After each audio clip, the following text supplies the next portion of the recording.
Good morning everyone. आज हम GMI study point में बीए थर्ड ईयर का चैप्टर फर्स्ट पढ़ेंगे, मैथिली शरण गुप्त। मैथिली शरण गुप्त के बारे में पहले देखेंगे, उसके बाद उनकी रचना से रिलेटेड कुछ पद देखेंगे। मैथिली शरण गुप्त जी की पहले परिचय के बारे में समझते हैं कि वो कौन थे, उनका जन्म कब हुआ, मृत्यु कब हुई। मैथिली शरण गुप्त इनका नाम है। जन्म 3 अगस्त सन 1886 ईस्वी में हुआ। जन्म स्थान चिरगांव, झांसी, उत्तर प्रदेश है। पिता सेठ रामचरण गुप्त, माता काशीबाई, पत्नी जो है सरजू देवी। गुरु जो है ये अपने द्विवेदी युग के सबसे प्रसिद्ध और द्विवेदी युग के शुरुआत के जो कवि थे महावीर प्रसाद द्विवेदी, जिनके नाम पर द्विवेदी युग का नाम पड़ा, वो इनके गुरु थे। द्विवेदी युग जो आया उसी में खड़ी बोली का और विकास हुआ, और जो हिंदी साहित्य है, हिंदी लिखने का जो तरीका है, उसमें जो रचनाएं हुई, उसमें व्याकरण को लेकर जो गलतियां थी, त्रुटियां थी, उनको द्विवेदी युग में ही सुधार किया गया और इसका विकास हुआ। तो इसीलिए इन्होंने मैथिली शरण गुप्त जो हैं वो उन्हीं के युग के एक प्रसिद्ध कवि हैं, जिन्होंने अपना गुरु इन्हें माना। भाषा जो है इनकी शुरुआत में ब्रजभाषा रही, लेकिन जब महावीर प्रसाद द्विवेदी ने इन्हें प्रेरित किया कि खड़ी बोली में लिखा जाए, तो बाद में इन्होंने खड़ी बोली को अपना रचना का माध्यम बनाया और भाषा चुना। बाद में फिर इनका जो पेशा है, शुरुआत का तो पता नहीं, लेकिन शुरुआत से ही ये इतना हमें सोर्सेज में मिलता है कि ये कवि रहे।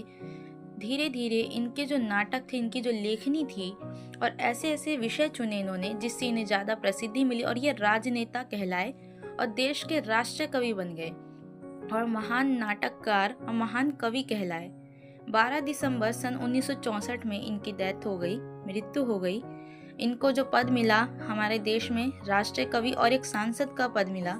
सांसद भी रह चुके हैं हमारे भारत में। अब बात करते हैं मैथिली शरण गुप्त जी की साहित्यिक अवधारणा। साहित्यिक अवधारणा का मतलब ये होता है कि उन्होंने जिस विषय में, साहित्य यानी किसी विषय के बारे में लिखना, उसकी कहानी, उसकी लेखनी, तो साहित्य अवधारणा यानी उनकी विशेषताएं, उनकी रचनाएं, उन्हें क्या क्या उनके लाइफ में मिला, क्या क्या रिस्पेक्ट मिली, क्या क्या उन्हें अवार्ड मिले, इन सारी चीज़ों के बारे में हम जब पढ़ते हैं तो वो अवधारणा में आ जाती है। पुरस्कार देखते हैं, इन्हें पद्म भूषण मिला, डी.लिट की उपाधि मिली, साहित्य पुरस्कार मिला, वाचस्पति मिली, हिंदुस्तानी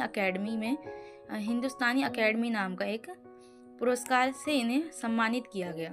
उसके बाद इनकी प्रसिद्ध रचनाओं की अगर बात करें तो सबसे ज़्यादा फेमस भारत भारती रही है।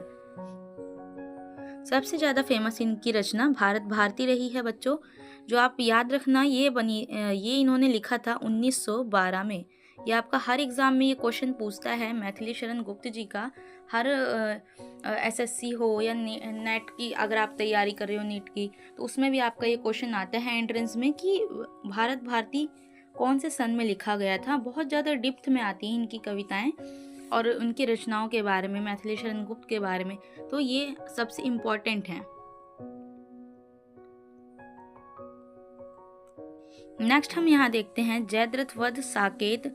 ये भी बहुत ज़्यादा प्रसिद्ध इनकी रचना रही है। पंचवटी, सैरंध्री, वक्सनहार, यशोधरा, द्वापर जो आपको इस पार्ट में आपको देखने को मिलेगा कि द्वापर के 37 पद दे रखे हैं पढ़ने के लिए। 37 आपको दे रखे हैं पद, जिसमें इन्होंने बहुत ज़्यादा सरल भाषा का प्रयोग किया, जो आम भाषा, जो समझ में आ जाए आसानी से। इतनी भी सरल नहीं है कि वो एकदम डायरेक्टली समझ में आ जाए, लेकिन बहुत ज़्यादा इजी लैंग्वेज में एक पद लिखा गया है और उसी पद में और ज़्यादा उस बात को लंबा किया गया है 37 पद में बांटकर। और द्वापर नाम की एक कविता लिखी गई है, जिसमें कुब्जा नाम की एक कैरेक्टर है, जिसके बारे में बताया गया, उसकी मनोस्थिति के बारे में बताया गया है। फिर नहुष, जय भारत, हिडिंबा, विष्णुप्रिया, रत्नावली, रंग में भंग, भारत भारती, झंकार, सिद्धराज, चंद्रहास, तिलोत्तमा, ये सारी इनकी प्रसिद्ध रचनाएं हैं। बाल कविताएं की अगर बात कहें तो इन्होंने बाल कविताएं भी बहुत सारे लिखी, लेकिन जिसमें से कुछ ही फेमस हैं। माँ की एक कहानी या माँ कहे एक कहानी, सर्कस ओला। प्रमुख बिंदु की अगर मैं बात करूं, प्रमुख मेन पॉइंट जो याद रखने वाली बात है, इन्हें राष्ट्रीय कवि किन्होंने संबोधित किया था राष्ट्रीय कवि कह के। तो ये क्वेश्चन बहुत आता है कि किसने मैथिली शरण गुप्त को राष्ट्रीय कवि की उपाधि दी थी। तो महात्मा गांधी ने इन्हें राष्ट्रीय कवि कहा था। 3 अगस्त को हर साल इन्हीं की याद में कवि दिवस मनाया जाता है। भारत के प्रथम राष्ट्र कवि यही गुप्त जी रहे हैं और इन्हें ये जो कवि हैं ये द्विवेदी युग के कवि रहे हैं, जो सबसे प्रसिद्ध कवि रहे हैं। नेक्स्ट, अगर इनकी साहित्य की और ज़्यादा डीप में बात करें तो हम यहाँ पर देखते हैं कि मैथिली शरण गुप्त के व्यक्तित्व का निर्माण धर्म, संस्कृति, साहित्य, कला और मानवता के 5 तत्व से हुआ था। यानी मानवता के 5 तत्व क्या होते हैं? हमारा बिहेवियर, हमारे 6 सेंसेस, हमारी पर्सनैलिटी, एक्सेट्रा एक्सेट्रा। इन 5 तत्वों की उन्होंने अपने जीवन काव्य में और आचरण में पूरी तरह से रक्षा की। इन्हीं के बल पर वह भूतल, यहाँ पर मिस्टेक है, ये बोतल नहीं है, यहाँ पर भूतल होगा, यानी भूमि के तल आम जनता जो है उन्हें आम जनता और आम समाज को स्वर्ग बनाने का स्वप्न देखा करते थे कि समाज में बदलाव लाऊंगा मैं, और ये बदलाव एक बहुत तेजी से राष्ट्रीय चेतना की लहर पकड़ेगी।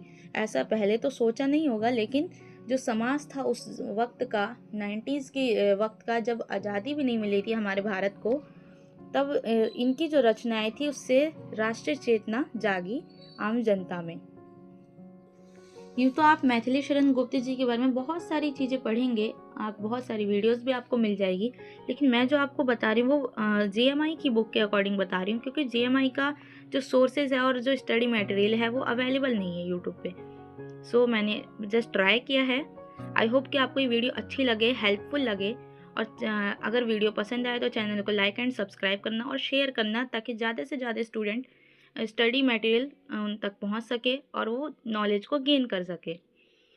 जो नेक्स्ट हम पढ़ते हैं मैथिली शरण की। अगर साहित्य की अवधारणा की बात करें तो उनकी विशेषता और प्रवृत्ति सेम ही होता है, शब्द अलग अलग है। अगर क्वेश्चन आता है कि इनकी विशेषता बताएं या प्रवृत्ति बताएं, तो बात एक ही पूछी है, बस शब्द अलग अलग कर दिया है। उनकी क्वालिटी पूछी है कि कविता जो वो लिखते हैं कवि, वो किस तरह से लिखते हैं।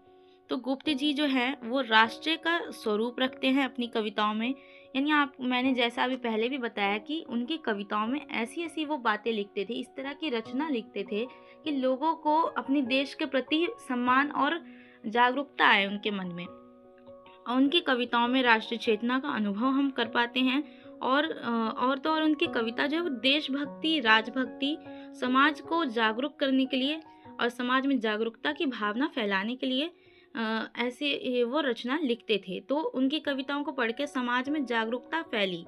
द्विवेदी युग की जब मैं बात करूं, 1900 से लेके 1920 तक द्विवेदी युग रहा, और उस टाइम में आपको पता ही होगा फर्स्ट वर्ल्ड वॉर चल रहा था हमारे इंडिया में, जो ब्रिटिश गवर्नमेंट है उनका राज चल रहा था। तो बहुत सारी उथल पुथल थी उस दौर में। राष्ट्रीय भावना और राष्ट्रीय चेतना को जगाना इन कवियों का ही काम था। गोपी जी, गोपी नहीं, गुप्त होगा, यहाँ पर मिस्टेक हो गई है। गुप्त जी की जो काव्य है उनमें मानव जीवन की सभी अवस्था और स्थिति, यानी इंसान की जिंदगी की सारी सिचुएशंस को वो इस तरह से आसान से शब्दों में बताते थे जैसे लग रहा है कि हम खुद की ही बातें कर रहे हो। उन्होंने चित्रित किया उनके कविताओं में प्रबंध काव्य वो होते हैं जो अरेंज करके लिखा गया हो, जैसे जिसमें किसी मात्रा का, किसी शब्द का, किसी लय की मिस्टेक ना हो, उसे कहते हैं प्रबंध काव्य। उन प्रबंध काव्यों के अंदर ही बहुत सारे खंड काव्य होते हैं, यानी छोटी छोटी कविताएं होती हैं, और जो इन प्रबंध काव्यों से ही मिलकर जो बहुत बड़ी कविता बनती है उसे महाकाव्य भी कहते हैं हम। तो प्रबंध काव्य लिखने में गुप्त जी की सबसे ज्यादा सफल जो रही है, प्रसिद्ध रचना जो रही है, वो साकेत रही है, यशोधरा, सिद्धराज, द्वापर, भारत भारती, पंचवटी, जयद्रथ वध आदि। जिसमें से आपकी जो बुक में दिया है इस चैप्टर में आपको कुब्जा वाला जो एक सोर्स है, मूल रचना कुब्जा के ऊपर है, और कविता का नाम द्वापर है, जो आपके 37 पद आपको दिए गए हैं पढ़ने के लिए, और तो और उसके व्याख्या भी दिए हुए हैं कि कौन सी पद में क्या बात कही गई है। आपके एग्जाम में पूरा कविता तो नहीं पूछेगा, लेकिन अगर आपने कविता पढ़ी है तो उसकी व्याख्या, अगर आपने पढ़ी है तो व्याख्या आप अच्छे से समझ सकते हैं, और क्योंकि एग्जाम में व्याख्या ही पूछता है आपसे। नेक्स्ट है आपका मैथिली शरण गुप्त की काव्य प्रवृत्तियाँ। जो भी मैंने थोड़ा पैराग्राफ फॉर्म में आपको बताया वही चीज़ अभी यहाँ पर मैं आपको कीवर्ड्स में बताऊंगी। मैं आपको मैथिली शरण गुप्त की जो काव्य प्रवृत्तियाँ हैं, इससे पहले पैरा फॉर्म में तो मैंने बताया ही, लेकिन कीवर्ड्स हालांकि ये भी बड़े ही लग रहे हैं, लेकिन यही वो कीवर्ड्स हैं। इनको अगर आप शॉर्ट कीवर्ड और हेडिंग की तरह यूज़ करते हैं अपने आंसर में, तो आपका मार्क्स तो पक्का ही है कि आपने बढ़िया लिखा है आंसर। नारी के प्रति नारी, यहाँ पर 2 बार हो गया, नारी के प्रति उपेक्षित नारी को इन्होंने काव्य का विषय रखा है। इन्होंने जैसे कि यशोधरा, उर्वशी और रामायण में जैसे कैकई का जो रोल था, और यहाँ पर यशोधरा जो है गौतम बुद्ध की जो पत्नी है यशोधरा, उनके नाम पर यशोधरा का एक कैरेक्टर रखते हुए उनके ऊपर एक कविता लिखी है। यानी कि समाज ऐसी नारियां जिनको गलत माना है, उन नारियों के प्रति भी इन्होंने बहुत सारी कविताएं लिखी है जिन्हें उपेक्षित कर दिया है समाज ने। तो इस समाज के प्रति जो है इन्होंने जागरूकता तो लाई ही और रूढ़ियों का विरोध किया। ऐसी रचनाएं ये करते थे। दूसरा है, इन्होंने अपनी रचनाओं में विश्व बंधुत्व की बात की। विश्व बंधुत्व की बातें पाई जाती है इनके काव्य में, और मानवतावाद पाया जाता है इनके काव्य रचनाओं में, और बंधन से मुक्त रचनाएं करते थे ये एकदम। मानवीय करुणा और व्यक्ति की गरिमा पाई जाती है इनकी रचनाओं में। मैथिली शरण जो है वो ज्यादातर उनकी एक प्रसिद्ध पंक्ति भी है कि अभला अभला जीवन यही कहानी तेरी, आंचल में है दूध आंखों में पानी तेरी। अबला जीवन यही कहानी, आंचल में दूध आंखों में पानी। ये मैथिली शरण का प्रसिद्ध कवि वो है, पंक्ति है, ये याद रखना बच्चों।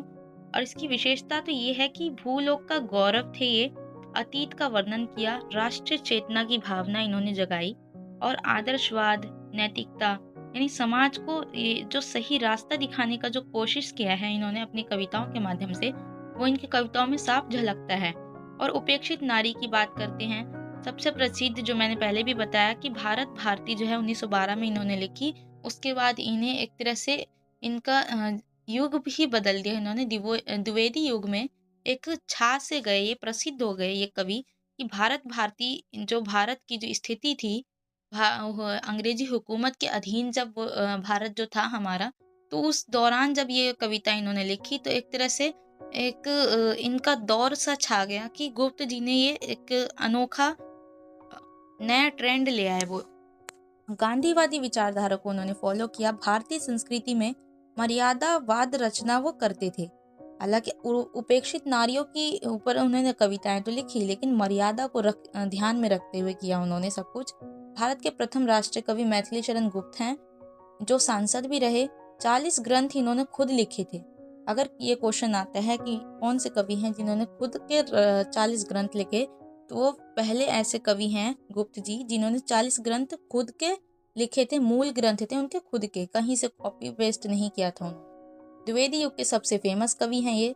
इन्होंने नए विश्व पर और नए विषयों पर कार्य किया, उपेक्षित विषयों पर भी लिखा। ब्रज भाषा इनकी शुरुआती थी, बाद में संशोधित करके आचार्य महावीर प्रसाद द्विवेदी से प्रेरणादायक होकर उन्हें अपना गुरु मानकर इन्होंने खड़ी बोली का प्रयोग अपनी कविताओं में लिखना और रचनाओं में लिखना शुरू कर दिया। सबसे प्रसिद्ध इनकी भारत भारती रही, जयद्रथ रही, और पारंपरिक छंद का जो प्रयोग, यहाँ पर चांद लिखा है वो गलत लिखा है, ये जो शब्द है यहाँ पर छंद आएगा। छंद जो कविताओं में जो लिखने का तरीका होता है ना, उन्हें छंद कहते हैं। यहाँ पर छंद शब्द आएगा। पारंपरिक छंद का सहजता से उन्होंने प्रयोग किया है, और यही सारी इनकी प्रवृत्तियां हैं। नेक्स्ट अगर मैं कहूँ कि जो कुब्जा है, कुब्जा आपकी बुक में जो दिया हुआ है उसके ऊपर थोड़ा पढ़ लेते हैं कि क्या है आखिर उस कविता में। कुब्जा कविता आधुनिक हिंदी की कविता की एक महत्वपूर्ण रचना है। इस कविता में कवि ने पौराणिक पात्र कुब्जा के माध्यम से समाज में जो मौजूद है सुंदरता, बोध, प्रेम, करुणा, नारी पीड़ा यानी औरतों का जो दुख है, तकलीफ है, और मानवीय मूल्यों को अत्यंत संवेदनशील ढंग से यानी बहुत ज्यादा भावनात्मक, इमोशनल होकर उसको प्रस्तुत किया है समाज के आगे। कविता बाहरी सौंदर्य के स्थान पर आंतरिक सौंदर्य और मानवीय भावनाओं को केंद्र में रखती है। कविता की सबसे प्रमुख संवेदना करुणा है, यानी कि इमोशन को इन्होंने अपनी कविताओं में झलकाया है। और जताने की कोशिश की है।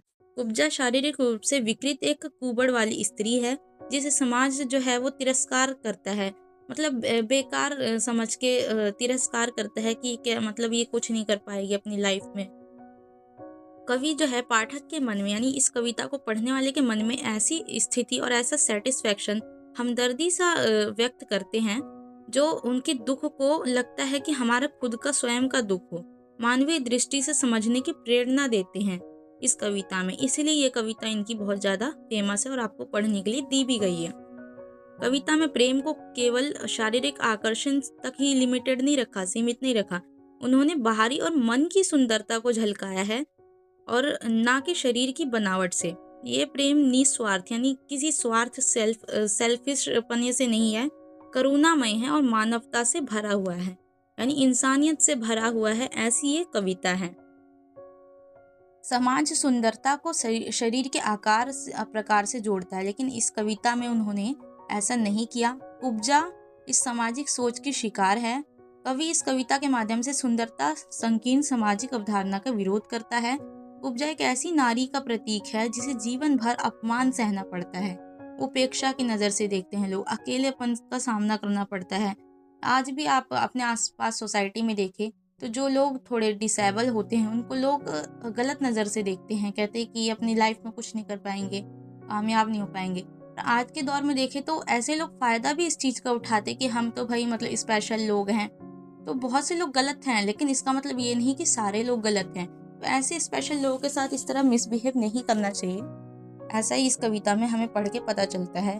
कविता में नारी के मानसिक दुख और आत्मसम्मान, सामाजिक तिरस्कार को बहुत ज्यादा ममता के रूप में दिखाया गया, चित्रित किया गया है। ये रचना नारी के दुख को मुखर करता है, यानी सबके सामने लाता है नारी का जो एक दुख है उसको। कविता ये संदेश देती है कि वास्तविक सौंदर्य मन और आत्मा में होती है, ना कि शारीरिक बनावट से।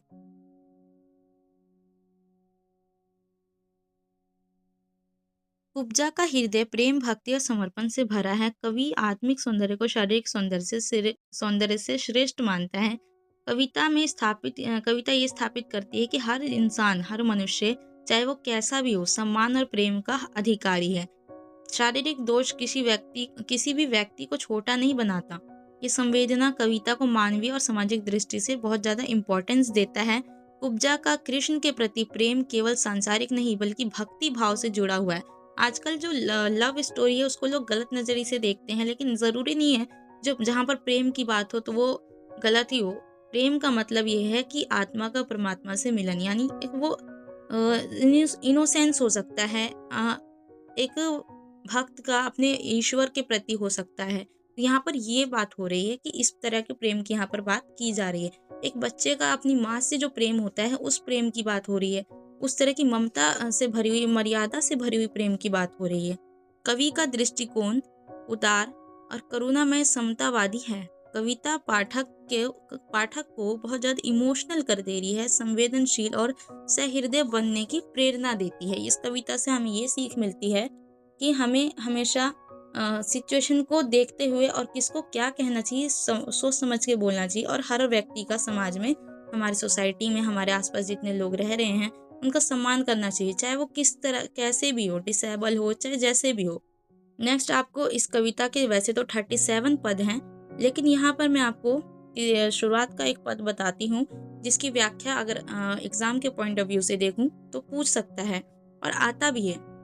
ये आपके फ्री के नंबर होते हैं जो कविताओं के पद और उसकी व्याख्या करने को आपको कह दिया जाता है। व्याख्या आपके खुद के विचार होते हैं और इन लाइनों को एक्सप्लेन करना होता है। वो आप कितने भी पेजेस में आपको जितना समझ में आए उस लाइन को पढ़ के आप कर सकते हैं। लिखा है कंस, यहाँ पर मिस्टेक हो गई है, कंसराज होगा, हंसराज नहीं होगा, कंस होगा, कंसराज, क्योंकि कविता जो है उसमें कंस की बात हो रही है और कृष्ण की बात हो रही है। कंस राज के लिए ले चली फूल और चंदन में, पहुंच पार्श्व से बोल पथ में, शुभ नंदन में, किसके लिए जाती हो तुम पूजा की थाली, ये कहकर क्या जाने कैसे मुस्कुराया वनमाली। वनमाली यहाँ पर कृष्ण जी को कहा गया है, वनमाली कृष्ण जी को कहा गया है। और कंसराज कंस को कहा गया है। और कुब्जा जो है वो एक दासी है जो कंस के यहाँ नौकर है, एक छोटी सी दासी है, वो वहाँ पर काम करती है। और फूल माले और पूजा की थाली वो ले तो जा रही कंस के लिए, लेकिन उसका जो प्रेम है वो कृष्ण के प्रति है। कृष्ण उसे रास्ते में वनमाली के रूप में मिलते हैं। एक वनमाली मिलता है जो कृष्ण को यहाँ पर संबोधित किया गया है। वो वनमाली कह रहा है कि तुम फूल माला तो ले जा रही हो कंस के लिए।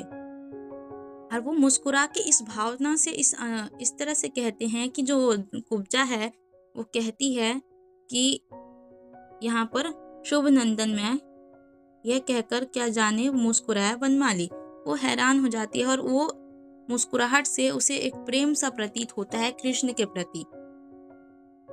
व्याख्या में यहाँ लिखा है कि इस आरंभिक पद में कई गुप्त ने दासी कुब्जा की स्थिति और मन में कृष्ण को देखकर होने वाली प्रथम अनुभूति को दर्शाया है। कुब्जा जो है वो एक दासी है जो कंसराज की होकर भी वो कृष्ण के प्रति प्रेम कर रही है। फूल चंदन वस्तुएं कंस के लिए ले जाती है, लेकिन कृष्ण को देखकर मुझे अनुभूति हो रही है जैसे वो स्वयं कृष्ण ने मुझे संबोधित करते हुए पूछा कि तुम फूल चंदन इत्यादि विलासी वस्तुएं किसके लिए ले जा रही हो? मैं तो यहाँ हूँ। यानी कृष्ण जो कह रहे हैं उससे वनमाली के रूप में जो मिले, वो कह रहे मैं तो यहाँ हूँ, तो फिर तुम ये फूल चंदन किसके लिए ले जा रही हो?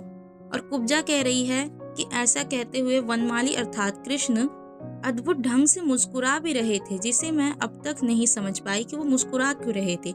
इसके बाद मैं कहा यहाँ कुब्जा के मन में कृष्ण के प्रति वह प्रेम उजागर और उद्गार व्यक्त हो रहा है। कुब्जा के तन में मन स्थिति का वर्णन सरल और सहज और तुकात्मक और दुकात्मक लाभ शैली में हुआ है यहाँ पर। तो यही इस पद में यहाँ पर बताने की कोशिश की गई है कि जो एक भक्त का अपने किसी स्पेशल व्यक्ति या किसी ईश्वर के प्रति जो भावना होती है वो एक प्रेम होता है।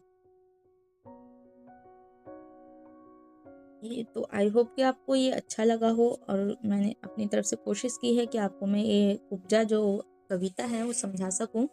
हालांकि एक ही पद समझाया है, ज़्यादा पद आपको दिए हुए हैं बुक में, आप उसकी व्याख्या पढ़ेंगे तो आपको इजीली समझ में आ जाएगा।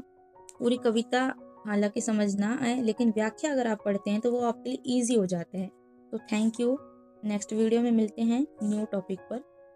Thank you.